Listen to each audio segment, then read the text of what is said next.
Hi, everybody. Welcome back to Kingdummies. It's been a while, but we're glad to have you back. My name is Evan, with, as always, Adam and Jesse today. Hello.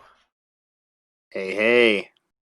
So today we're going to be talking about, well, we're starting at chapter 189 in Kingdom. Uh, Before we get into that, though, what have you two been doing? Have you been? Let's tell the folks at home how we've been. I've been pretty good. Finished school, so that's always nice. That's good. That's good. Congratulations, big guy. Hey, thanks. Let's all let's all clap. I'm clapping on my leg. Wow. Thanks, guys. Really I'm give appreciate that. I'm giving you a little golf clap. I don't know if you can hear it. I can. It sounds lovely. Thank you so much for all the Yeah. love and support. I was clapping on my leg. Did you hear that? I was clapping on my leg. I did. Thank you for that, Jesse. It's like you're making me laugh, and I'm proud of you. I'm glad I can make the people laugh. Oh man, I mean me, I've been pretty shitty. I've just been having to sit at home because your boy caught the vid. Uh, so I've just The been sitting in my room for like almost 2 weeks, like a week and a half or so. COVID But dummy. yeah, nice. That's pretty Nice. good.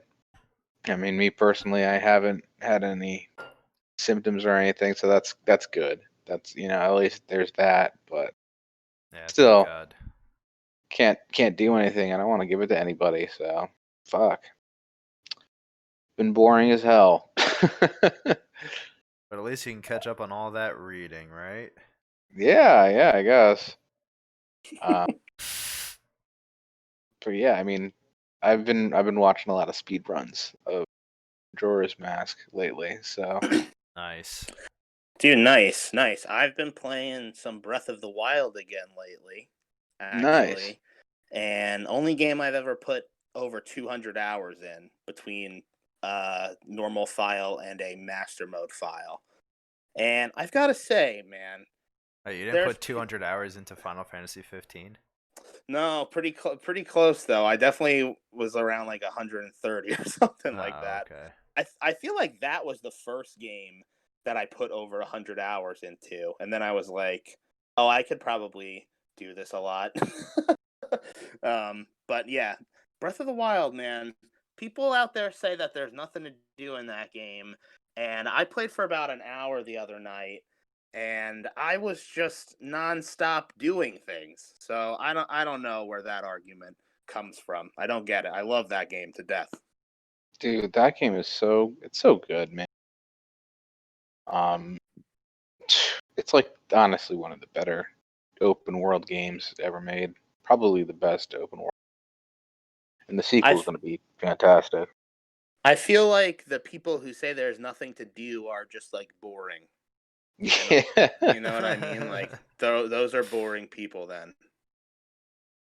Yeah. Yeah, because there's like literally, I mean, it's a lot of the same stuff that you do in that game, but it's not like it's like a relaxing kind of thing. Yeah, I mean the gameplay loop. Uh, there's repetition in every single video game. It's all about how the loop goes around. You know what I mean? And dude, there's always something different to do. Like you can do something different like 15 times a new thing, and then before it like repeats or whatever, or like and then as you go along there's like korok seeds that you're just finding that are like fun and interesting. I don't know, man, I love it. See, the Korok seeds are actually kind of like, I think that's like one of the things I don't like about the game. Like they shouldn't have they shouldn't have those. Those things kind of fucking suck. And then when you What find all of them, the reward you get is just such bullshit. Like well, literally. it's something shit for sure. Like dude, why do that to the people who have spent so much time trying to find every single one, I Yeah, don't I know. mean, to be fair, I never got 900 of them. But I think that there's so many there so that like you don't have to get all of them in order. Like everybody can play the game a different way and get different ones and still max out your inventory or something like that. You know what I mean? Okay. Kind of the same thing with like all the fact that there's over 800 moons in Mario Odyssey. It's like kind of the same thing. You only need like whatever 500 to really beat the game, or even less than that to first beat Bowser. Yeah, I was gonna say I think it's less than 500 for sure. 'Cause, I mean, it's been a while since I played that too, but yeah, I don't remember getting 500. For like the last world, that's what you need. Oh, Mm. well, I stand corrected, or rather, I sit because I'm laying on my couch right now. So you lay. I lay corrected. Well, all right. You guys want to talk about some Kingdom this week, or are we just gonna talk about Nintendo games? I figured this is when we just tell everyone we've become a video game review podcast. Mm-hmm. Nintendummies. Next time we'll be talking about Metroid Prime. So strap in, everybody. So we're starting today off on chapter 189, and it starts off with a really cool shot of Shin on the first page. Pretty dope. A lot of this chapter is just like explaining about how the invasion of Wei is going to go, because the last little few chapters that we had like showed how Riboku came to Chin. They made an alliance to not fuck each other over while Chin goes into Wei. And in this arc, we get to see a lot more of Hakuro. We get to see like what his deal is. Good old Mogo, one of the better characters, one of the best generals. Maybe not like the best skill wise, but just one of the better characters. I mean, so we find out quickly that the Hisshin unit's at the front of General Mogo's army, and they're all hyped up about it. But at the same time, fucking Ohan is also, and the Goku Hosen at the front as well. These guys really piss me off this arc. Just because like they're just such assholes. And in this chapter, we have a little bit of a back and forth where they're like, "Oh, you guys, you Hisshin unit, you're just ants that are biting off more than you can chew." And Shin's just like, "Yeah, fuck you guys. We're gonna do better than you. Whatever." So also in this chapter, we get Kyokai's recognition that she needs to like sort out a few things, and after this campaign, she'll be doing her own thing for a little bit. She can't just leave, you know. But so the army approaches the city of Koro, and they surround it on four sides. And the Hisshin unit's worried about some stuff. Hey, I want to point something out. On page 9 here, when it starts breaking into how the army is formed and everything, there's all this narration going on, and then in the bottom left, there's a character who like talks to the narrator. He's like, obviously, we're the best unit or whatever. yeah. Because what the Hisshin's worried about is the fact that they're near the front, but the Gyokuho is at the very front. And the narrator's like, "Oh yeah, it's because they're considered to be the most promising unit in the entire army." And yeah, I didn't even notice this guy. Yeah, it's pretty funny. That made me laugh, and I'll say it now. I felt like this arc that we read was like the funniest Kingdom has been so far. I don't know if you guys felt that way. You think? In really quirky ways, like some interesting Kingdom humor going on with like side characters like that commenting on things a lot. I mean, I'm gonna be honest. I haven't even noticed. Yeah, I'll try to point out like things that made me laugh as we go. Mm-hmm. Okay, please do. But so at this point, like they're all pissed off that the Gyokuho's ahead of them.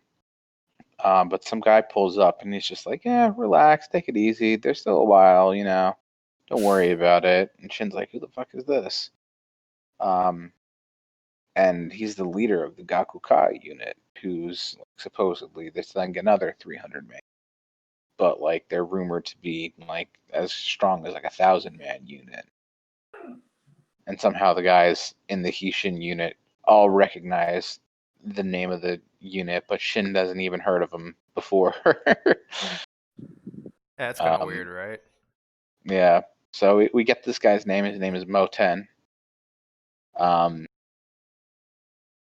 And he's a cool guy. Shin shakes his hand, and I like how Kyokai and him both telepathically are like, "Oh wow, this guy's really talented. He's super skilled," just from like both looking at him and also shaking his hand. But he also wants to be a great general of the heavens. So moving forward from the store, we have Shin, we have Ohon, and we got Moten. Those are like the three young dudes that are trying to become great generals. I also like how at the on page 16, his retainer is like, "Oh yeah, I didn't know you were aiming to be a great general," and he's just like crying. But I mean, Moten kind of plays it off, but that's definitely some BS. He definitely wants to. Right. And then yeah, so at the end of this chapter, they get to the city and they surround it on all four sides. It's a pretty cool shot. I like how they're all split up and surrounding it. So the next chapter, on chapter 190, I really like how this shot on the second page of them looking up at the tower, or rather at the walls. Pretty cool shot. yeah. Yeah. Yeah, it's got to be pretty intimidating because, like, this is like an army, especially Shin. I don't think he's ever really sieged city before. No, I don't think so. The closest would be like Kanyo, Right. but they were able to get inside of it pretty easily. Right, and he's like a country bumpkin, so like he's seen these walls like these before, but he's not used to it, and like seeing it as something that he now has to like get over. It's probably pretty fucking intimidating, right? Yeah, totally. Because it's like one thing to walk up and see a city wall, but then it's another thing to do it while you're sieging it. Right. You know, they got all the arrows and shit and the rocks falling down Right. at them. And you got to climb up a ladder that like goes directly straight up. There's like no angle on this ladder. It is just a straight shot up. Yeah, I actually have written in my notes that throughout this chapter, we're going to find out that this wall is the greatest enemy yet, with the way that Shin talks about it and the commanders even talk about it and stuff. And oddly enough, that ends up coming back in later chapters in a way that's almost a little cheesy. I don't know if you guys know what I'm really talking about. I think I do. Is it a hint to some sort of cheese related thing? It's a wheel of cheese. Okay. No, we'll get to it. But dude, in the next page, imagine like standing back and seeing that wave of arrows just like coming at you. That shit's fucking terrifying. Oh yeah. And not for nothing, I would absolutely you know how like Shin and them are like at the walls, but they never really climb up these ladders. Yeah. That's like I would be doing the same shit. Like I'd be like, yep, just standing there. Right. Okay, you guys keep going. No, it's cool. Go ahead. You can go in front of me. I feel like I would hang out underneath some bodies if I could. Right. Just like I don't want to die. This looks like a certain death. I'm really not a fan of how everyone's like, what? There were archers behind the walls? Like, right. What did you fucking people expect? Right. Chin monkeys, man. Goddamn chin monkeys. So everybody in the Chin army is freaking out except for Mogo, who's just like, it's fine. Don't worry about like everybody's like the Western Army's lines have collapsed. All this stuff all these people have taken casualties. What do we do? What do we do? And he's just like, oh yeah, tell all the commanders not to forget to mingle with the troop and check on the units. It's like, what the fuck is this? So at night, the Hisshin units, like, they're all commiserating. They're like, what the fuck? That was ridiculous. We can't do anything. What are we doing?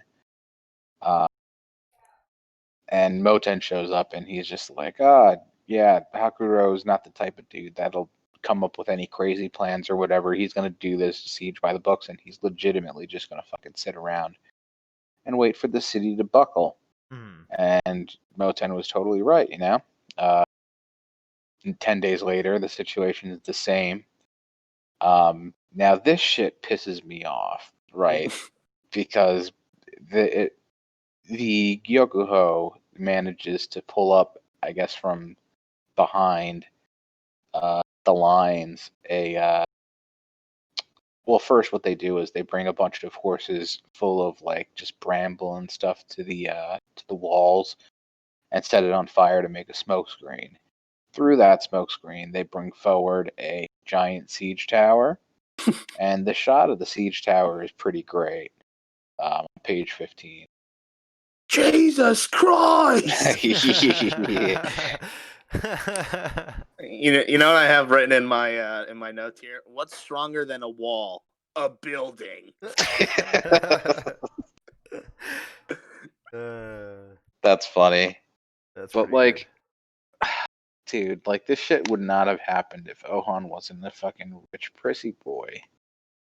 Like, fuck you, dude. I mean, like, good for you that you were able to end this siege, basically, but, like, fuck you. Like, this shit would not have happened if you weren't super rich already. Yeah, true. Although, I will have to say, the shit that they pull off in the next chapter is pretty dope. They get to the top of the wall, finally. Page 4, we have Ohan stabbing some people, and I think that's really dope. I like the little like flesh movements on the throats there. Yeah. It's pretty wild. I think yeah, that was the panel. There's like another panel. Oh yeah, page 6. Just like everyone's getting fucking stabbed in the face. Yeah, and the mouth and the eye and the jug. Old jug. I like the look on Ohan's dudes' faces. They're just ready to kill, dude. They look a bit So, mad. They look a bit angry. So they're up there, they're killing people. And I like how from Moten can just tell from he can tell from so far away two things. The first thing is that the Gyokuho's units are like super strong, but also that the enemy generals are mad. That he apparently you can hear them raging from there. It's like, how the fuck can you tell from so far away both of those things? Right. Yeah, I mean if they're like on page 9, like look at their view. I would assume that's what their view is, right? Yeah. How could you fucking tell what's happening up there? You can't. You just can't. You can't. And how would He's just trying to sound smart. Right. Yeah. He's like, he actually can. He's just making himself sound cool. Yeah. So I mean, even though they're tearing shit up on the walls, they're kind of in a bad position, and even old Hakuro's like, hopefully he doesn't die up there. But their plan is basically to fight their way to a point right above the gate, then kind of rope on down to the gate from the top of the wall and open it up, and where they have cavalry waiting on the outside. And they do that, but when they open it up, it's Moten and the Gakuka. I love on page 18, he just says, Yahoo! No exclamation point. Yahoo. Page 18.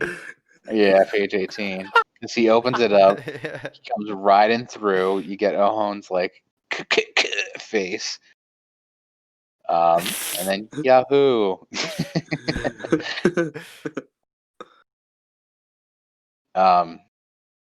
So once that happens, the city basically falls like about it very quickly, like within like a few minutes. It seems. I like this shot of on page 2 of the Gakuka in the center of the city, and Moten just standing there on top of this building. Yeah. So Ohon and then the Gyokuha are pretty pissed off because they kind of stole their glory. But Ohon's like, shut up, this is enough. Like, it's our fault for being overtaken by them in the first place. And this is the first time we get to see all 3 of these guys like together in the same spot. And Ohon kind of talks to Moten kind of like he would like a peer, but he's still talking down to Shin. Like he doesn't matter, calls him a Calls him a loser and loser. everything. Is he wrong? Yeah, totally. Loser. Loser. Well, I've Loser. heard this before. Yeah, I've heard this before. Yeah. Yeah. So, Shin makes the point like, what the fuck was that? Pulling out something like that. If we had something like that, then we would have been able to break the siege just like you. And which is so fucking true. Like, but Ohon makes the point like, I used the siege tower because I had one. Don't make a big deal out of it. Which is kind of shitty. Pretty shitty. Because he's just a rich boy. Like, it just makes me mad.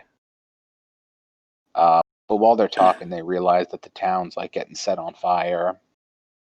And Shin rushes over to where it's happening, and he finds like the Chin forces like just slaughtering civilians and stuff.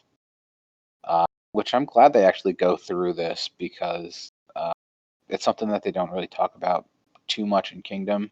At least on the Chin side. And this is pretty brutal scene, Like there's a lot of like just murdering happening of like women and children and old people and stuff. I really like Chin's face on page 10 at the bottom there. He looks like Oki in this page. Yeah, I could see that. So Shin's like gonna stop them from doing it, but ends like, dude, can't do that. If you hurt them, like you're gonna get executed. Like this is the reality of warfare. We can't do anything about it. But Shin's all pissed off about it. But End, reaches out to the captain of the unit that's over there and tells him to knock it off. And the guy's like, "Are you fucking stupid? I'm a 1,000-man commander, and like I lost a lot of dudes in this shit. Like these are our rights to war." And he just kills some kid. And Shin sees that and he just charges at him. And he almost kills the dude, but he stops at just slicing his neck open a little bit. But Moten stops him. Moten stops him and he's like, Shin, don't do that. Because, if he does do that, then everything he fought for is going to disappear. And he says, does your conviction to become a great general weigh on much?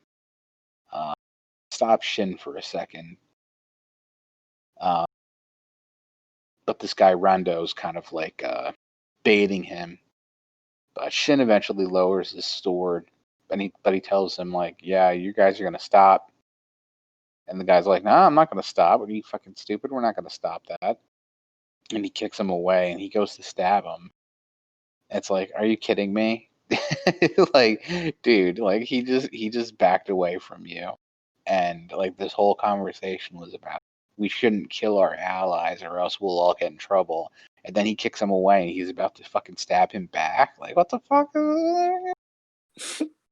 But Shin kills this dude, counters, and he's just like, this is fucking stupid. Like, who cares? Like, everyone else is doing it. Like, I'm not going to do this shit. None of my men in the unit's going to do any of this shit. Doesn't matter if I get in trouble or not. Like, this is the right thing to do. If you're gonna, he makes the point, like, if you're gonna ignore acts like these just because you're afraid of being punished, then what the fuck kind of a great general of the heavens are you? And the Hushin units just cheer and like. I think some of my favorite parts of this arc is when Shin does something, or something happens to Shin, and we just get a reaction shot of all like the captains in the Hushin unit, and they're just like fanboying out for him. Yeah, I do love this page 7. Page 7. Yeah. What Evan was just talking about there. Also, that guy isn't dead. Right. Well, yeah. Right. We find that out. Right. But they at this point they say, oh, they killed the captain. But Like, to be fair, everyone does it, right?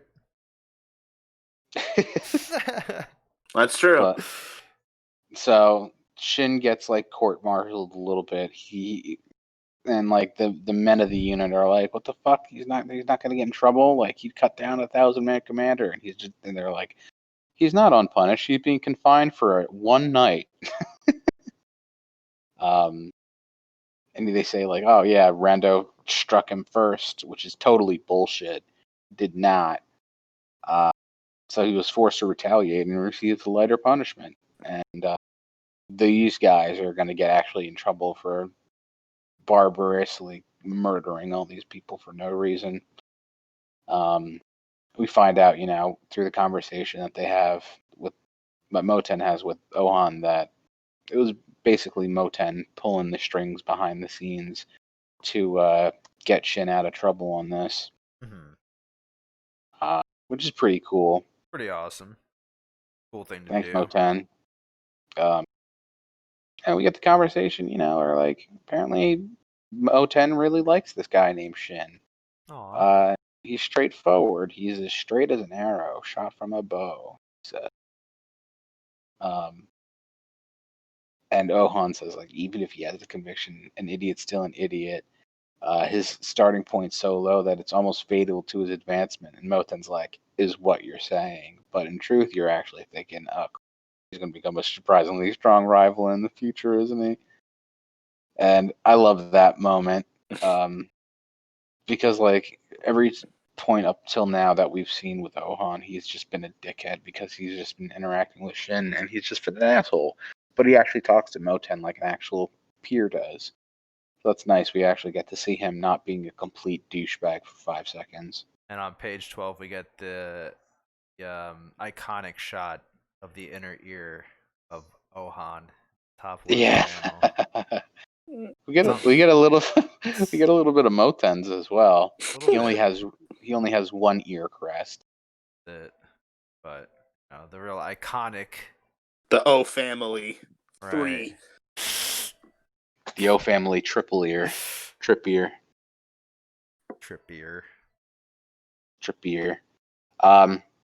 So is Kyokai killing like the dudes that are like killing people? I'm guessing, right? That's what I would she's assume, doing. right? She looks pretty mad.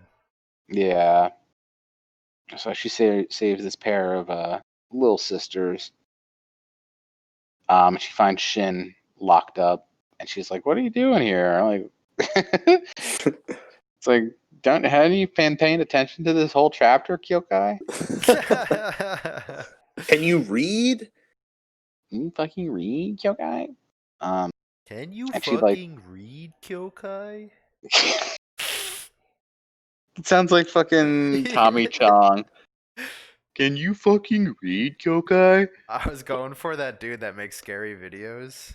He talks like that. He's like, Oh, in this shot, we see two Oh. girls. Yeah. Oh, is it like fives or something? Yeah. He does like top 5 lists of shit too. So Yeah. that makes sense. Nice. In this video, you see a chupacabra The fucking Reapers. a little pig. The Reapers. You want my PDA? Damn throwback. Oh man. Evan, So- I have family in Panau. Oh, dude, let's not even get started on that. I have family Uh, in Panau. I felt bad about that. All right, so to everybody listening, asking like, what the fuck are we talking about? Just Cause 2 is placed in an island called Panau, and we told this one really gullible kid in high school that like, oh, North Korea was sending in like they nuked Panau, and like we were invading them with like satellite drop pods, and like we're like ODST style. That's how we were invading North Korea. And this dude was like, "Oh, dude, really? Like, dude, I've got family near Panau," because he was like Southeast Asian, Yeah, he was and Filipino. that made me actually feel kind of bad because I knew the kid was gullible, but like when he said that, I was like, dude. That's funny. Well, anyway, let's continue forward here. Shin spends the night in jail.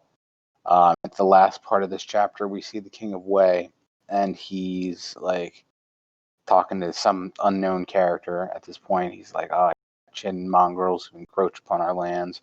I guess the Wei called them mongrels rather than monkeys, like everybody else does. But he's cool because he's got Renpa, who's a member of the Zhao's Three Great Heavens. And we get to see Renpa for the first time at the end of this chapter, and he looks dope as fuck. He looks like a tiger slashed him in the face. He looks like a tiger. Yeah.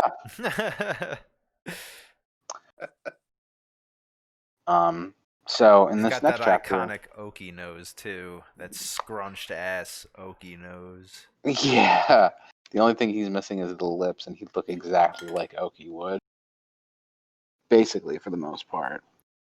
Yeah, except for the bushy eyebrows. He's got my bushy eyebrows. Dude, I mean, I think, God. and I was gonna say, like, I think we mentioned in one of the previous episodes that everybody kind of looks like everybody else. Yeah. I didn't want to be the guy that said it. This is exactly what I'm talking about. What we were talking about. They have different face, or they have different hair, like facial and hair, and Rempa's got some scars, but other than that, they look basically the same. Definitely, man. Definitely. So in this next chapter, we get a little bit of a flashback to like the same time period as the first campaign arc. Hey, can I point something out real quick on page 1, the title page? I really like his clothes have like flowers on them, but it's just like a different shade of screen tone or like just white. Yeah, just white. That looks really nice. Yeah. Is that what that is? Oh Yeah, those it's are like like leaves. leaves or something. Mm-hmm. Some pot leaves, bro. No, dude. Dead sick. Renpa blazes, bro. Dude, Sure Ren does. pot, you know what I mean? Oh, dude, yes. Nice, Dan. Dude, nice. That was Would epic. you believe that Renpa from the 4th century BC was the first person to smoke marijuana? No way, dude. Rio Fui's definitely smoking pot. Oh, dude, he's definitely blazing. Kidding me? He's smoking opium. He's smoking pot. He's doing dabs. He's actually kind of got a problem. He needs to fucking chill out. Yeah. Well, you remember when he was fucking Say's mom and he had a blunt in his mouth and he was like, "Bitches be shopping." I do remember that. Bitches be shopping. He did say that. What is that from? Is that Eric Andre? No. Well, well, I mean, not necessarily, but there is that funny scene when Hannibal is the host, and that's his opener, and the fucking crowd goes wild, and Eric's just like, "Beginner's luck." Right. Oh man.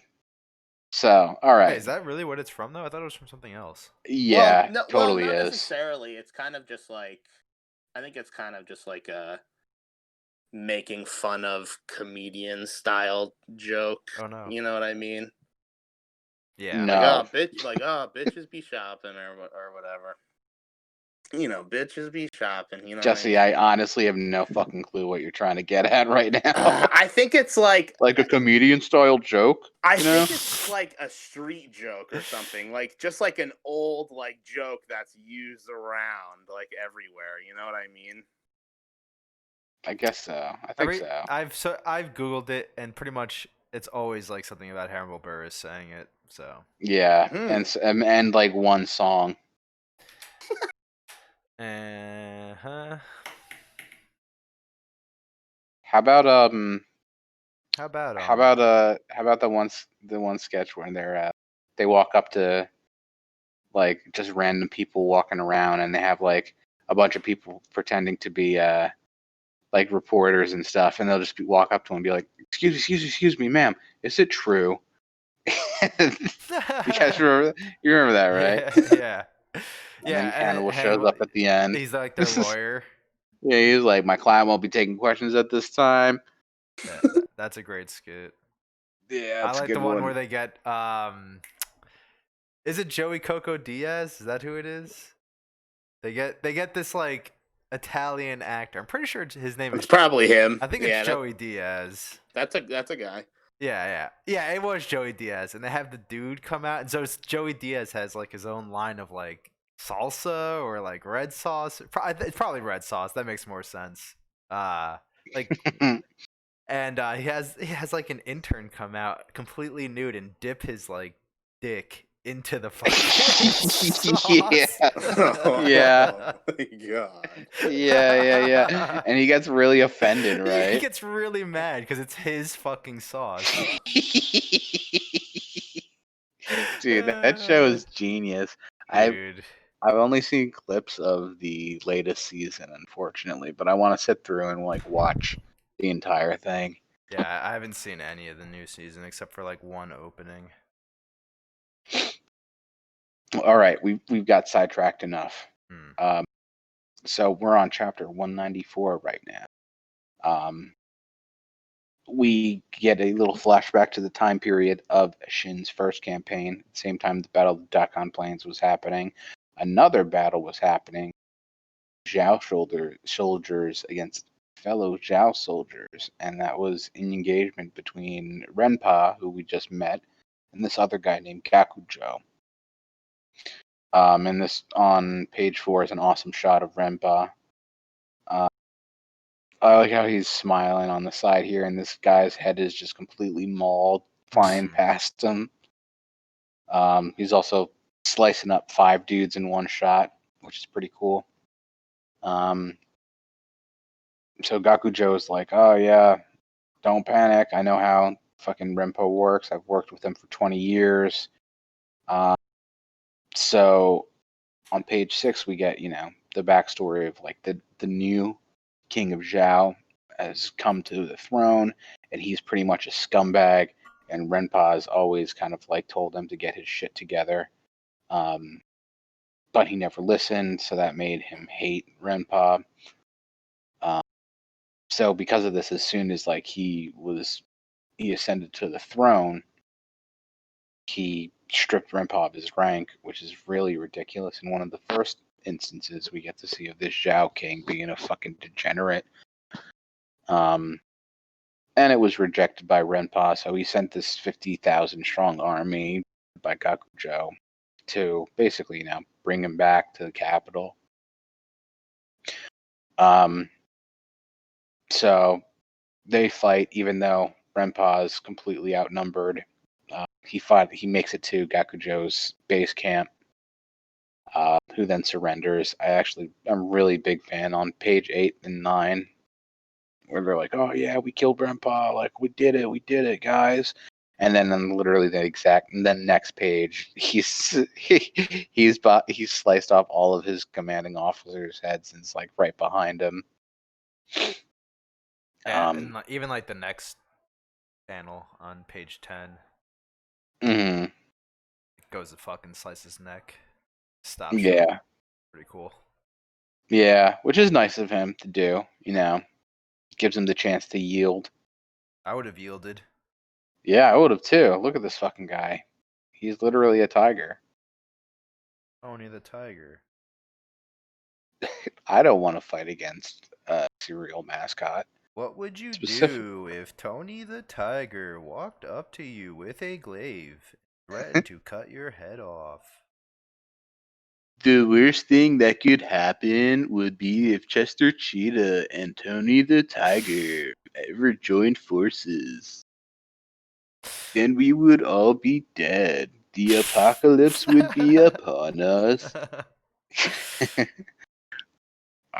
So, all right. They have this conversation where basically Renpa's like ditching Zhao. And Gakujo's like, really? You're going to do that? He's like, I don't give a shit. I want to fight. Like, that's all I want to do. Plus, the Zhao King's a fucking loser. Like, he's a degenerate fucking idiot. And I don't want to deal with his shit. So he left. He went away. Hasn't fought in 3 years. But he's coming out of his retirement or his semi-retirement. It's coming out of his cage. Yeah, because he's a tiger and they're letting him loose out of his cage and doing just fine. The last 2 pages, we get to meet his 4 heavenly kings. Rinko is, I think, the most important one. Yeah, for sure. And he tells Rinko to do his thing, ride on ahead, kill any officers he finds.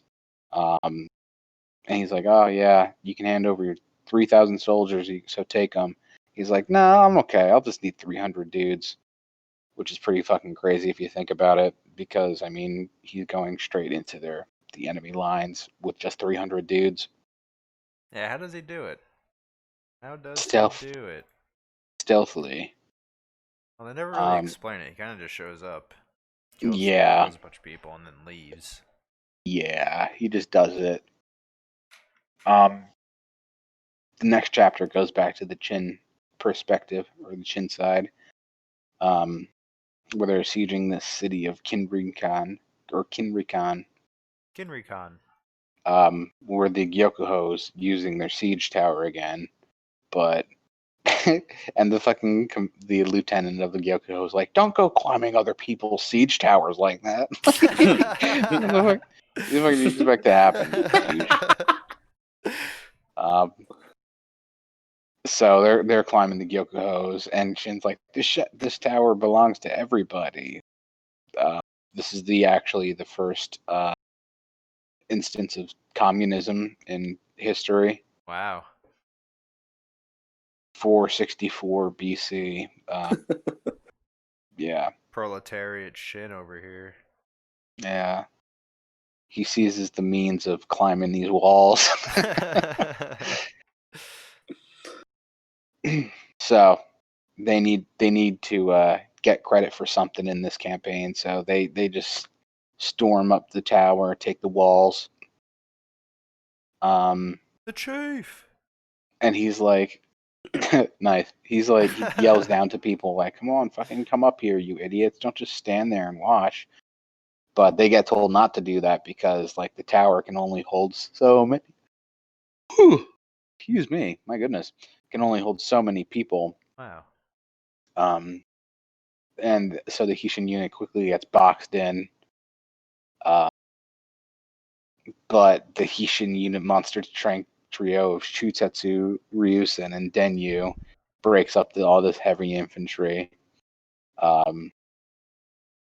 And the Gakuka and the Gyokuho are watching the Hishin unit work, and even the Gyokuho is like, holy shit, these guys are ballers. Like, they're killing, you know. Especially Shin and Kyokai. And Moten's like, specifically, like, and that lieutenant is actually bad news. Because Kyokai's the best character. Bad news.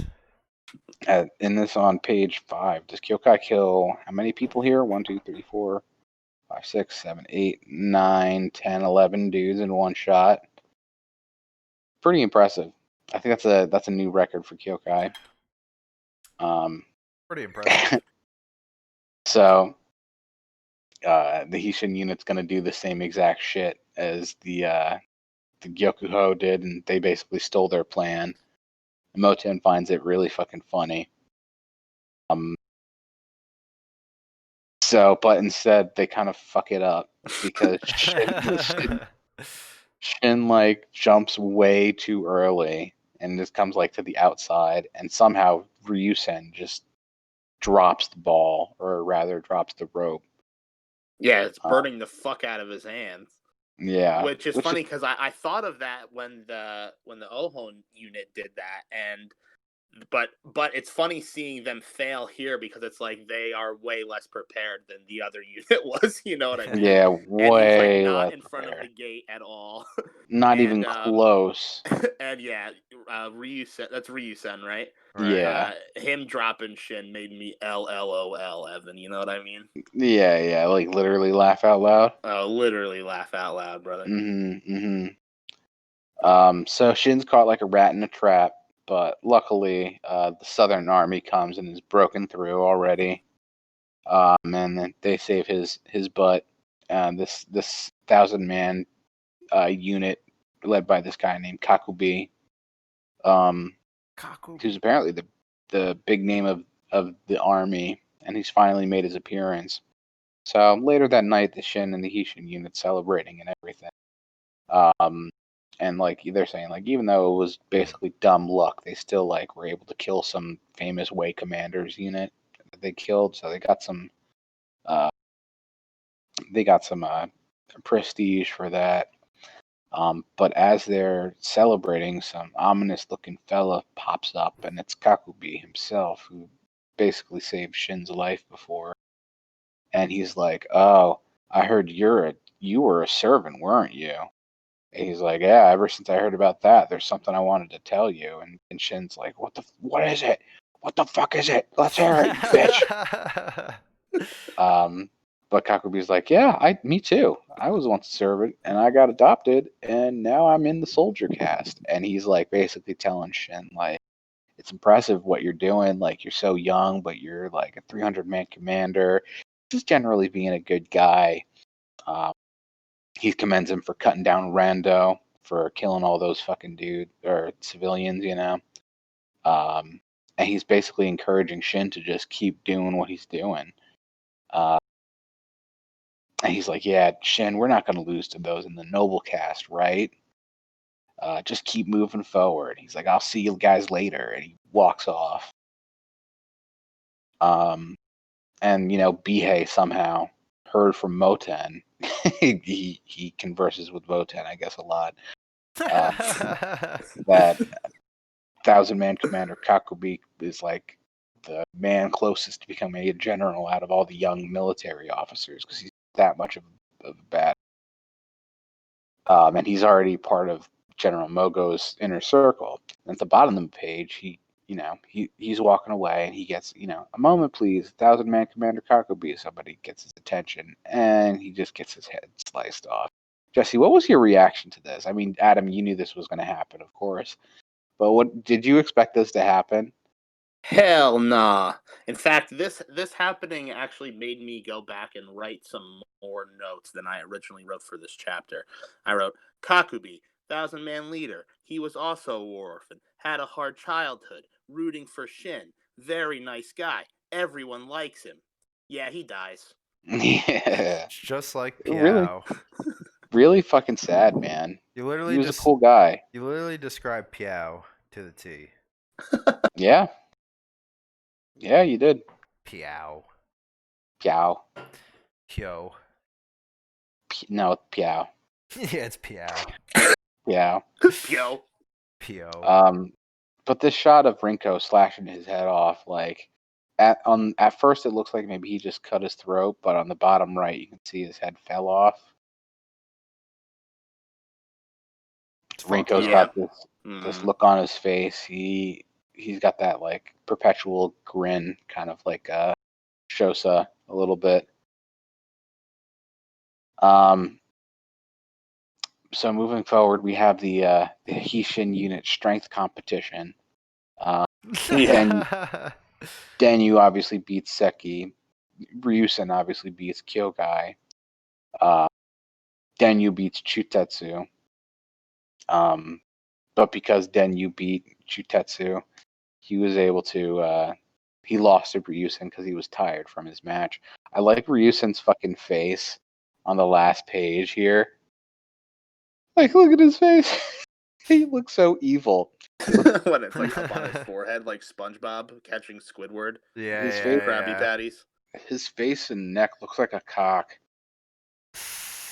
Looks like a thick, meaty penis. Kind of does. Kind of does, right? Kind of does. I could see that now that you're bringing it up. It definitely does. Which makes sense because that guy fucks. He's got like 6 kids. That's true.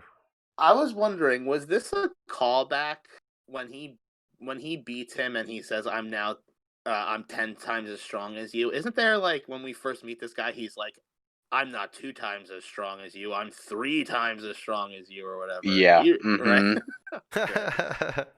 Yep. No, you're totally right. So this is the next chapter, is the start of a new volume. Yeah, I was surprised by Moten's red hair. Or brown, or I think it's brown. I don't know. Yeah, that looks brown to me. Brownish, reddish. It's Yeah. a really nice panel, a colored panel of Hakuro. Yeah, it's dope, right?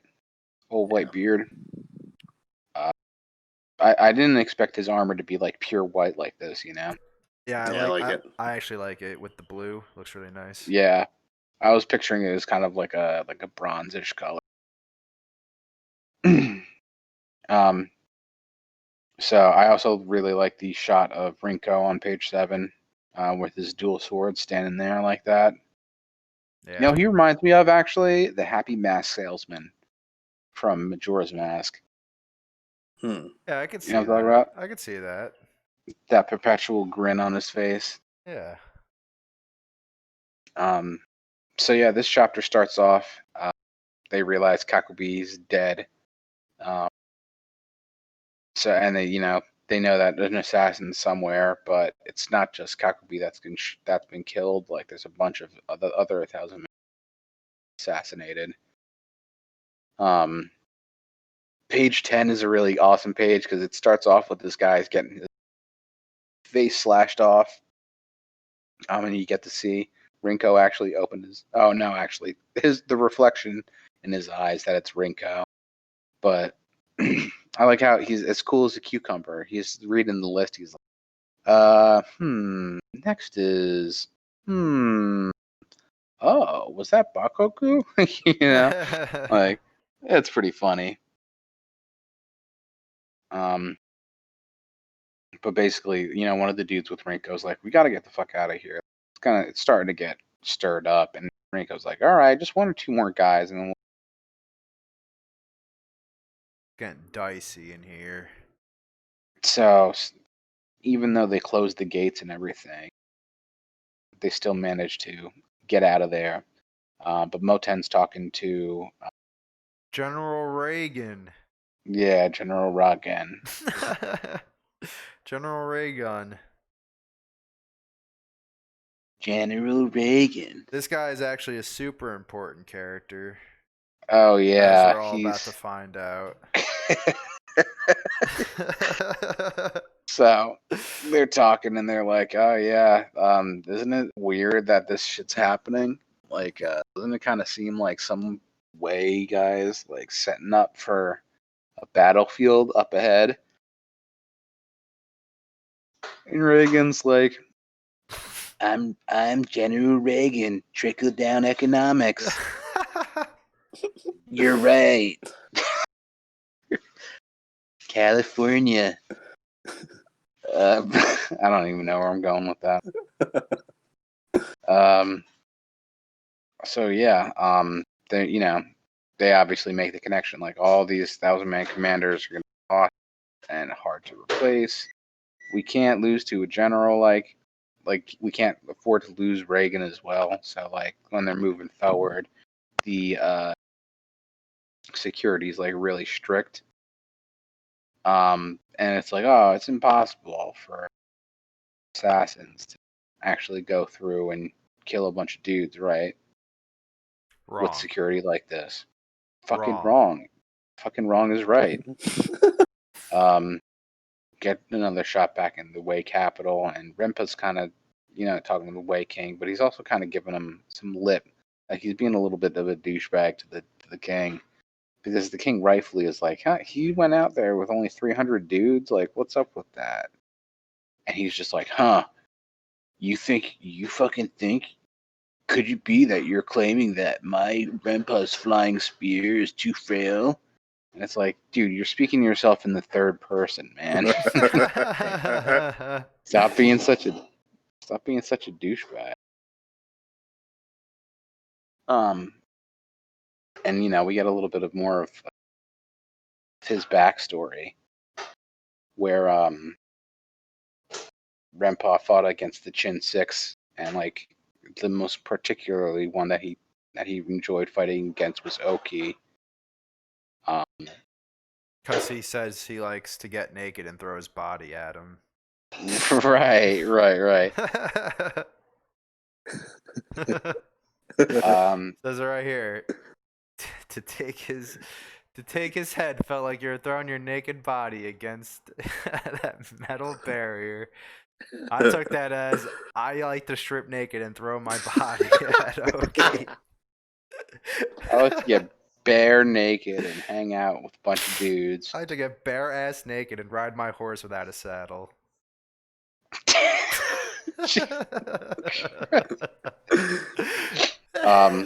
But yeah, it's shown, he got naked and threw himself against Oki. And he actually was able to wound Oki a few times. I'm trying to think, like, if we were to look back, would we be able to see like that scar on Oki's arm or not? I don't know, Evan. That's a good question. Want me to investigate real quick while you guys carry on? Sure, Jesse. Go for it, Jesse. Putting my detective cap on. Dude, you gotta stop with the detective cap. It's really fucking dirty. You haven't watched it in fucking years. Well, I've had it a long time. I sleep in it. No. Gotta, like, clean that shit, you know? I also like at the bottom of page 21, where when he's telling the story, the Wei King's like, Yeah. So if Rinko says 300's good, then 300's good, and no one's able to stop him, and we get shoot back, and surprise, surprise, he's killing General Reagan too. Oh my god, General Reagan. God damn it, Ronald. Why didn't he take out his ray gun? And as he's making his escape, he runs smack into the Heshin unit. And they're like, "Oh, they're the guys that killed the general. Like, we gotta stop them." But apparently, his aura is just too much for the Heshin unit, and most of them are like, "Oh my god, there's a giant tiger aura coming down towards us." That is a really cool shot, though. Oh yeah, I actually thought that was the coolest page in Kingdom so far, personally. So really, really that was cool. fucking awesome. Yeah, it's up there for sure. Yeah, it's definitely dope as hell. Look at how awkward the horse looks, though. Like, like drawn from the front. Yeah, like that. It's a bit awkward. But you get distracted by the giant flaming tiger thing, for sure. But the only one that's not like taken aback by this is Shin. He goes to attack him as per usual. Hey, update on the Oki arm scar. There's a scar there, I suppose. There's also a lot of other scars on his arms. So it's hard to tell. Okay. Well, I'm just gonna assume that's canon then. That's it. That's the one. So yeah, he gets picked up by what's his face, Rinko, And they have this like this little duel atop the horse for a second there. And Rinko's like, "Oh man, you were unfazed by my killing intent." I used my hockey and it didn't affect you. Yeah. So Shin tells him his name, and he's like, "Oh, you're not on the list here, so that's okay. Then you're not. I don't have to kill you. Then that's good. See you later, buddy." And Shin's like, "Were you the fucking dude that killed Kagubi?" And he was like, "Yeah, that was me." And he immediately just like fucking goes to kill him, but Rinko like blocks it, saying, "Hey, it's been a while since I felt this sort of weight, you know." Which is weird because Shin's so light, it seems, because he can jump around all over the place like a. But I'm digressing. Stabs Shin or slashes Shin in the chest, and he recognized that Shin's giving off this air of a general. So once he recognizes that, like he knows that he's got to kill Shin. But before he can do that, the Hishin unit finally snapped out. Went to go bust him out. So Shin's like, "How the fuck can an assassin like you be like a 300-man commander?" And he's like, "I'm a fucking general, you big dumb asshole." I'm a fully fledged general. And I'm 30 years old. Yeah. In his 30s. He's probably 39. Damn, dude, that's gross. Okay. 39 is a gross age. Sorry, Just anybody. just say you're 40. Yeah, anybody who's 39 that listens to us, sorry, but you're 40 now. What the fuck? So all right, basically this chapter ends with him running away, and that's basically it. That's basically it for this chapter. At the end, Renpa's talking, and he's like, "Oh yeah, why you've abstained from the battlefield for the past 3 years, but now you've returned." And he's saying like, "Oh, I was goaded by Oki of Chin 6 into coming back to the battlefield." And that's where the chapter ends, and the next chapter starts off with a little bit of an explanation, where one of his four heavenly kings like is asking him, "Are you doing this now? Did you see her letter from Oki?" And he's like, "Nah, he came right up to me." And we get this awesome shot on page 4 of Oki, To, Rokuomi, and the rest of the crew. Rokuomi. Mm-hmm. And then Renpa's boys, all these bald motherfuckers look really weird to me. I They don't got know all why these. all have like the same like monk, Shaolin temple monk. Guild. Yeah, I don't get it. The one guy has like hearts on him all over the place. You see that? Yeah. Yeah, I didn't notice that's like that his until main. just now. That's his main boy too, I think. Yeah, it is. He loves him. He does love him. That's his main boy. Well, I think Rinko's his main boy, but of the bald guys, Yeah, like that guy has a name and is like an actual like lieutenant. He's like one of the four heavenly Baldy. baldies of Renpa. Yeah.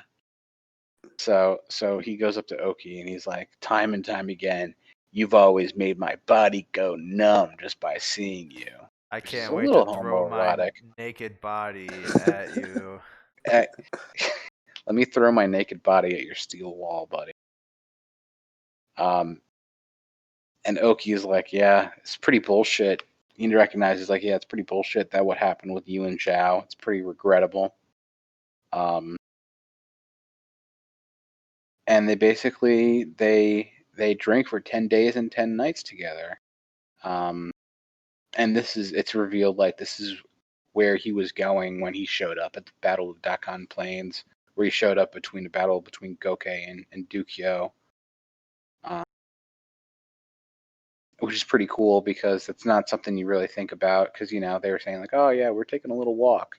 Right. You remember? Right. Mm-hmm. I remember.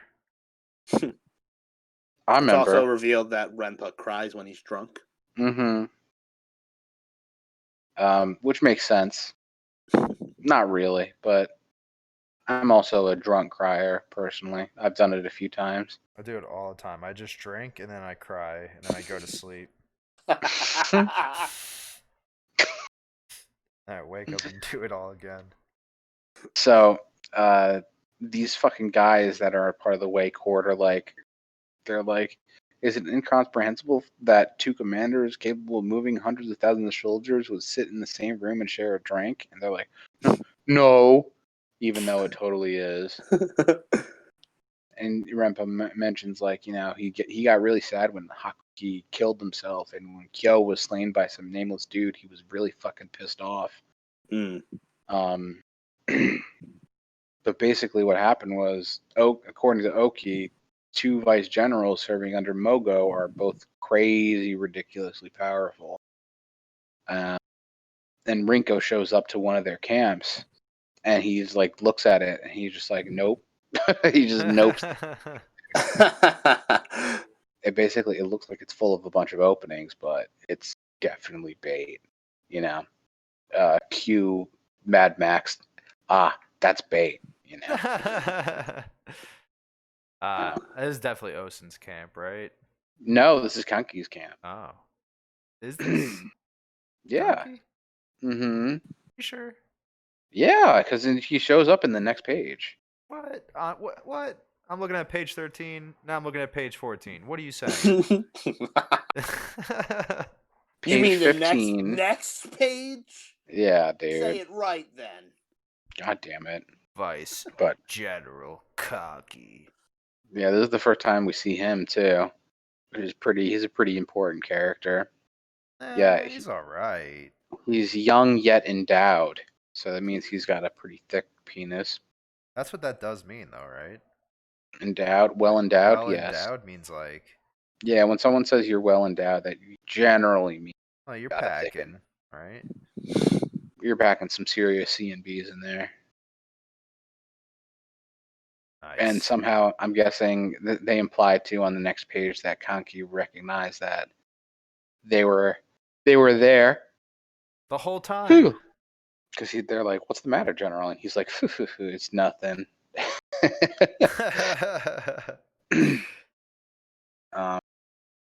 So back to the main army. Shin and Moten are talking. What are you talking about, Evan? And Shin's telling him how he's just like, oh yeah, I ran into some geezer kid the other day. Kept going on about some crap with the heaven. that honestly made me crack up. For I would stop laughing and then think about the phrase geezer kid, and then I would laugh again. That is such a good insult, dude. Geezer kid. What the fuck? So Moten's making the point like, yeah, Renpa is a former general of Zhao. He doesn't have the Wei King's trust, so he's been waiting around for 3 years. But what would happen if like he were to show up all of a sudden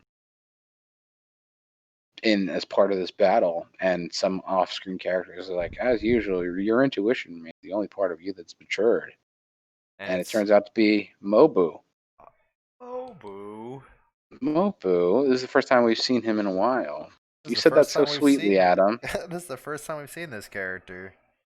Never seen this character before. You said that so sweetly, Adam. What do you Mobu. mean? Little guy. Aw, Mobu. Oh, Mobu. Oh, Mobu. He's so cute. Look how big his neck is. I like how Moten's just completely turned around, like he's. He's also laughing about the Mobu thing. So at the next chapter, he's like, "Oh, if it isn't my esteemed father, it's been too long." And Shin, for some reason, is just making the connection, even though they have the same last name, and he's also a noble. That's a warrior. Even though they don't look anything alike, it's like, come on, really? And Mobu's like, what happened to fucking Oki's glaive? And he's like, it's too heavy for me right now. But Mobu's like, if you're not gonna use it, then give it to me, dude. It's like, no, fuck you. I'm not gonna. Like hell, I'm gonna give that to you. But yeah, Mobu's here to pass on a message to Guro. Where basically, Renpa's appearing as an enemy general, He does say that. where it's pretty important, but Hakuro's taking it in stride. He's like, it's okay. It's not something outside of our predictions. Like, we realized this was coming. And he's like, thanks for coming all the way to tell us of this, son. Hakuro is such a good guy. He's like so composed and everything. He walks away. He's like, seems the War Council will run for a while. I'm gonna go get some liquor. And as he's walking away, he's just sweating. But good on him for not showing, his fears or anything like that in front of all the other guys. And it's revealed, that throughout the years, Mogo and Brempa fought each other a bunch of times, and Mogo wasn't able to beat him like ever, period, even when they were like 100, 300, and 1,000 man squad like commanders. They haven't fought in years because they were originally from Chi and they went to Chin, but and they haven't fought against each other since then. But he's always been like this insurmountable wall that he was unable to ever overcome. Renpa is the wall. Now I get it from the first chapter with the wall. Now I get it. The what? I'm sorry, I don't follow. Remember in the The early big chapter, wall. the wall was the greatest enemy of all time? Now Now it's Renpa Renpa. who's the wall. I thought you were mentioning the iron wall that you'd throw yourself naked at. That's a different thing. That's a different wall. So I guess when Mogo's kind of freaking out, he dresses up as a common soldier and goes about and hangs out with all the foot soldiers and stuff. And he's like laying in the field and thinking to himself when he gets stepped on by Shin. Yeah.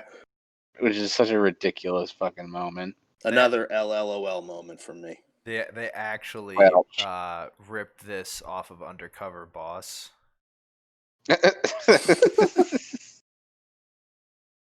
Oh man. Also, I originally one of the ideas I had, but this would have taken so fucking long, and I did not have time to do it this morning. Was I was gonna make it so that Shin steps on a dunce cap Oh, nice. instead. I thought that would be pretty funny. That it would be pretty good. I like what we got going on now, though. I mean, I haven't seen it, but the page. I really like the page is picture pretty we're good. using this time. I haven't seen it, but I really enjoy it. I like the original picture. So that's enough. Yeah. Okay. All right. Okay. All If he right. even used that one. So, fucking Shin and this old time geezer are speaking, and Haguro makes the point. He's like, back in my days, there's a guy I fought against that I could never beat, and now that we're all super old, we gotta fight again. And he's worried about it, and Shin's just like, why are you worrying, dude? Like, this sounds awesome. Like, isn't this your chance to make a comeback? And all he's got to do is just win this next fight and keep running away, and then you win, which is such a good point and such a good Shin moment. And that really lifts old Mogo's spirits. I really enjoyed this chapter. The next morning, there's a what's it called? Like an assembly of all the troops. And they make the point like there's a bunch of 1,000-man commanders, and also the general died, so we need new 1,000-man commanders. So obviously they're gonna make two of them to promote, and obviously those are gonna be Moten and Ohon of the Gokuho and Gakuka.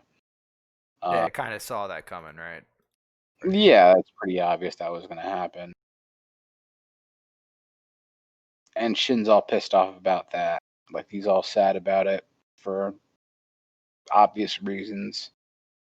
But before they can dismiss everything, Hold. Mogo, yeah, hold. He says, Shin of the He-Shin unit, come forward. Fuff, fuff, fuff, fuff, fuff, fuff, fuff, fuff. Why do you think And he he said also, fall so much? Why do you think he said I that? don't know. Full, full, full, full, full, full. Fall. But Shin realizes that he's the same old guy from last night, which is kind of weird. Like, you would think that he would have seen him before, but anyway, he tells Shin that like he's gonna promote him to 1,000-man commander as well, on the condition that he brings back either 3,000-man commanders' heads or one general.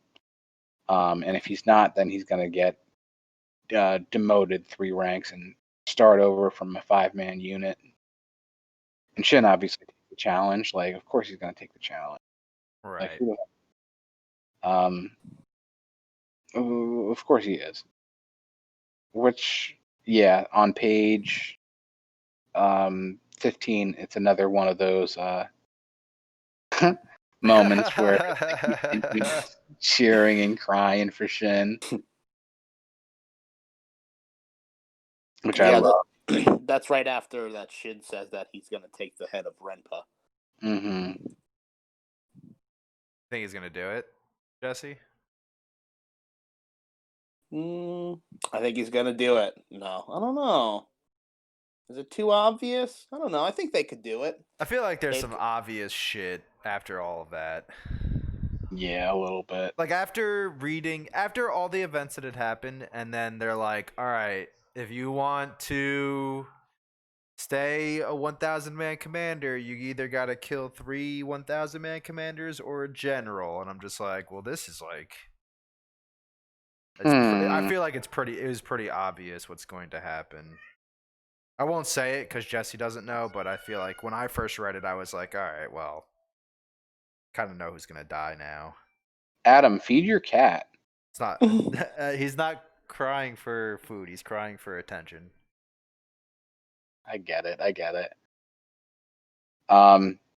So next chapter, page 2 is awesome. Shin standing before all 1,000 of his dudes. Pretty fucking awesome. They're split between the original He-Shin unit in the center, and then they're surrounded by a bunch of other guys.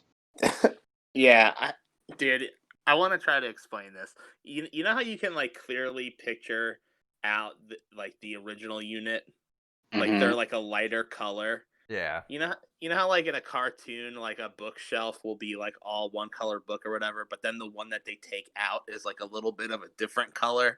Yeah, That's what that reminds me of. it's like I think it's called cell animation. Right, right. Like specifically like Scooby Doo and older shit, right? Mm-hmm. Yeah. Yeah.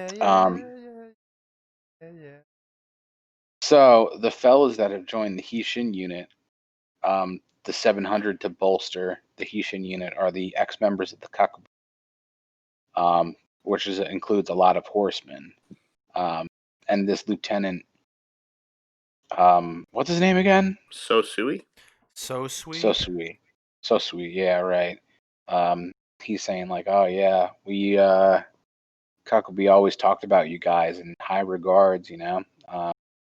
But even though we're part of you guys now, can we still fight like in his name? And Shin's like, dude, of course.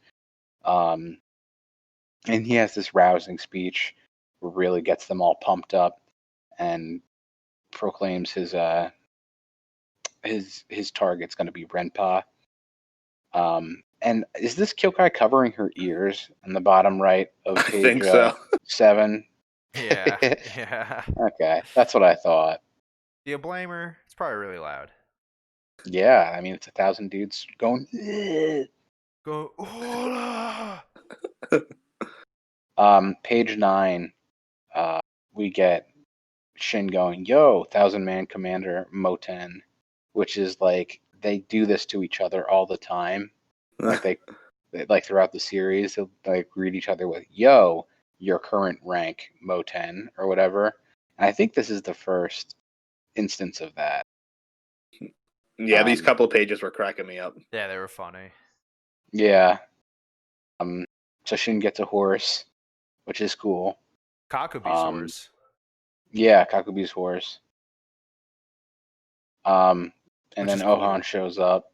Ohan shows up, and they try to do the yo 1,000-man commander Ohan, but he isn't having any of it.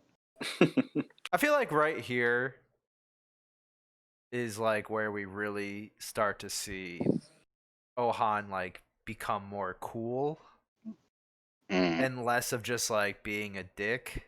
Yeah.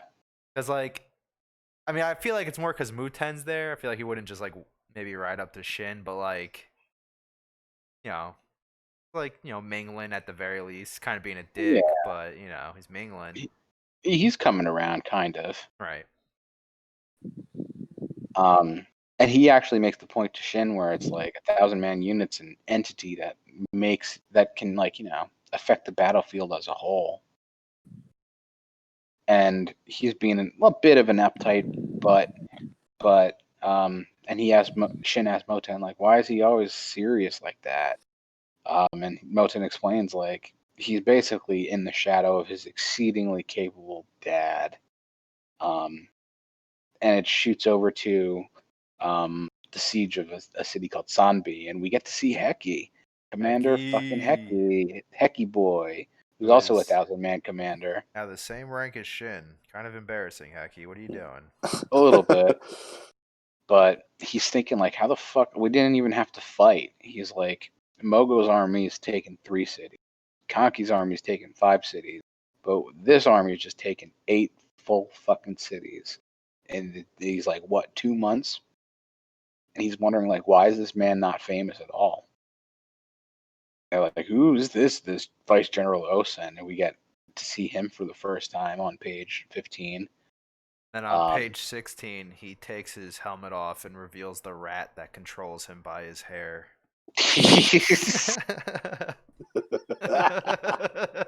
Osen is one of the better characters, one of the more capable generals, and his design is one of the coolest in the entire series. For sure.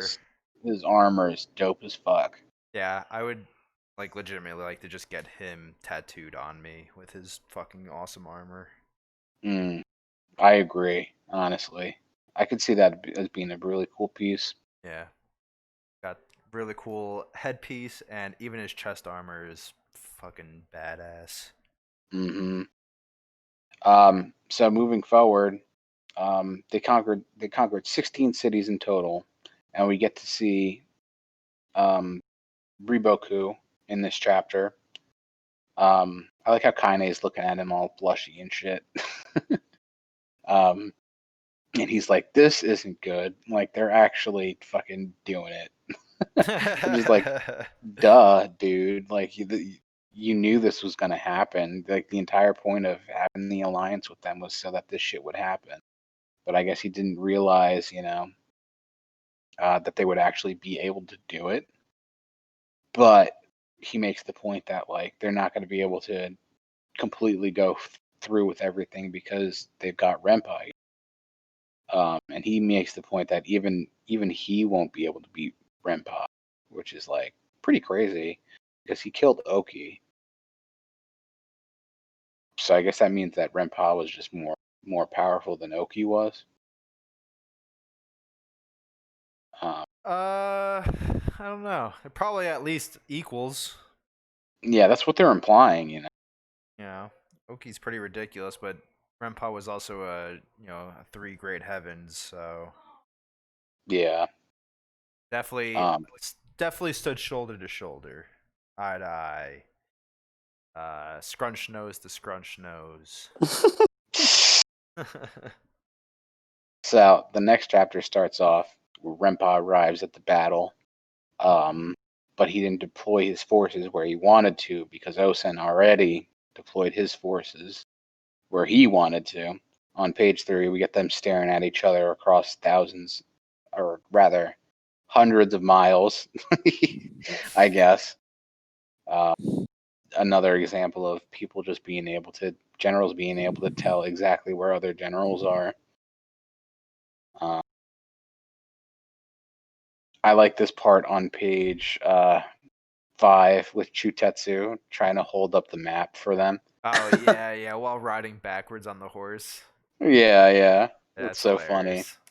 Yeah, they're fucking yelling at him. They're like, "Go to the left." No, not your left, our left. Yeah. But then Kyokai's like making up strategies and shit, and Kakubi is like, "Where did you learn how to do tactics?" And she's just like, "I just kind of thought of it right now." Not Um, Kakubi. Yeah, so sweet. Yeah, so sweet. Yeah, sorry, my bad. It's not My okay, bad. Evan. You're fucking fired, Evan. So, at the bottom of this page, Shin calls Kyokai he as well. Still, Yeah, only like 5 times. yeah, Yeah, but he knows, right? Like he's aware at yeah, this point. he's aware. Maybe he's just saying it in front of the other guys, right? Maybe. I don't. Yeah, I I feel think like that's what it is. I feel like they all know. Maybe not like all 1,000 of them, but like the Hishin, the original group. I feel like they all know at this point, right? Um, I don't know mm, because at the end of this chapter, I think, right? Or is it the next chapter? But like, she takes her headband off around him, and he's like, "Oh, you are like cute after all." yeah. So like, I don't know if I don't know if he even knows. Um, well, I mean, yeah, I think Shin definitely knows. I think Denyu knows because he carried her, and he like felt her titties, I guess. Jesus. Do you remember that? Like when she was all wounded Yeah. and Yeah, like I remember the exhausted? the few panels where Dende or Denyu is touching her while Dende. she was unconscious. I remember those Yeah, panels. and there's like a specifically like a panel where he's looking down at her, and he's got like a like an ellipses in a thought bubble. So like I took that as like he realized like that Right. she ain't seeing bees. And his nose started bleeding. So Kyokai's like, oh Shin, later we got to talk about just the you and I. And it goes back to Kanyo, and I fucking love this full page shot of Ryofui on page 9. Just his fucking face is amazing. uh, so basically, they're talking, like Shohei-kun's saying like we can't send them any reinforcements. They already sent word about Renpa to Mogu, and that has to be enough. Because if they send reinforcements, then Chu's gonna attack them. And if we send more people to fight against Chu, then Waze is going to come back and take back Sanyou. Shobun-kun says that Mogu basically can't win if they're fighting on the same terms. Right. Also, real quick, I want to make the point where they say on page 10 there, it's like, were Chu to actually muster an attack, it would assuredly be a gigantic army numbering 20 or 30,000 strong. Meanwhile, in the next page, Shobunkin says, going by reports, Mogu is equally matched with Renpa as far as their troops go. Both sides field 140,000 men. So 20 to 30,000 men is a gigantic army. Is that like a typo or something? Do they mean like Uh, 200 or 300,000 strong or something like that? Because that sounds like bullshit. trying to Like, you see where can't, you're seeing the original 20,000. See that on page 10, page he 10. says, were Chu to actually muster an attack, it would surely be a gigantic army numbering 20 or 30,000 strong. And that's like the smallest army we've seen so far. Even the first arc, I think, had more dudes in it. Yeah, that's got to be a typo. Yeah, I they probably meant feel. 200 or 300,000. Yeah, I don't know. Maybe I feel like if it was typed out in the numbers and they were just missing a zero, that would be a more likely typo. But since it's literally written out as 20 or 30,000, that seems like a big mistranslation. No. Yeah, I think yeah. Yeah, because I'm like assuming that's the case. gigantic army of 20 or 30,000 against an Choto Dokyo, uh and Mobu. Like, they wouldn't have 3 of those generals controlling 20 or 30,000 people. Yeah. Right. Yeah. Yeah, I don't know. I mean, it doesn't make sense. It's not that big of a deal at the end. At the end of the day. No, you made it a big deal. Now it is a big deal. Yeah. This fucking series is shit. I'm gonna lose sleep tonight. For sure. But anyway. Anyway, so back at Renpa's HQ, they're facing off against Kanki, but Kanki is posted up like way too far away, like a strategist would. And they say like, Mogu's army's on the way and the battle's gonna begin what's it called after tomorrow. Shin and Kyokai have this conversation where like she's basically telling him that like she put off her quest to get revenge for long enough, and that after this is when that she's gonna have to leave the Hishin unit for a while. She doesn't know how long it's gonna take, but eventually she'll return, and then she'll be able to move forward with all of you guys. And yeah, this is where I guess this is where we should probably end for today, just because we've gone pretty far, and I think it's a good ending point. Anyway, I like the shot of Kyokai at the end there. First off, on page 17, and then also on page 19, with them looking out into the sky. Yeah. Pretty dope. Yeah. Yeah, it says that. Yeah. Yeah. Yeah. Yeah. Yeah. All right. Yeah. So should we explain that we're not going to be here? No, don't say it. Yeah.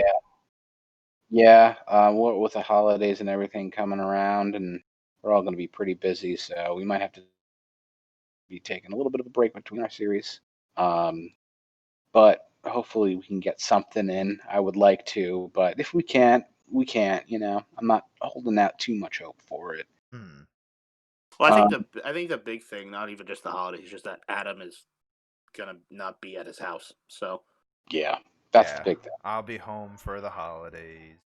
He does the video work and all that for us. So yeah, I'm the video guy. I'm the one here mixing, matching, cropping, and editing, and all the. I don't even know. I don't even know what those words mean. So. All the hard work that you don't see behind the scenes,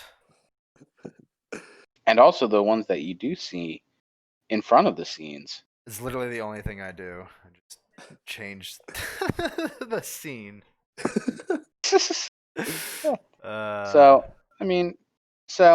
Yeah, like we said, might have a bit of a break doing this. Right. But we'll be back eventually. If we don't put out an episode between now and like January 5th, there'll be an episode shortly after that.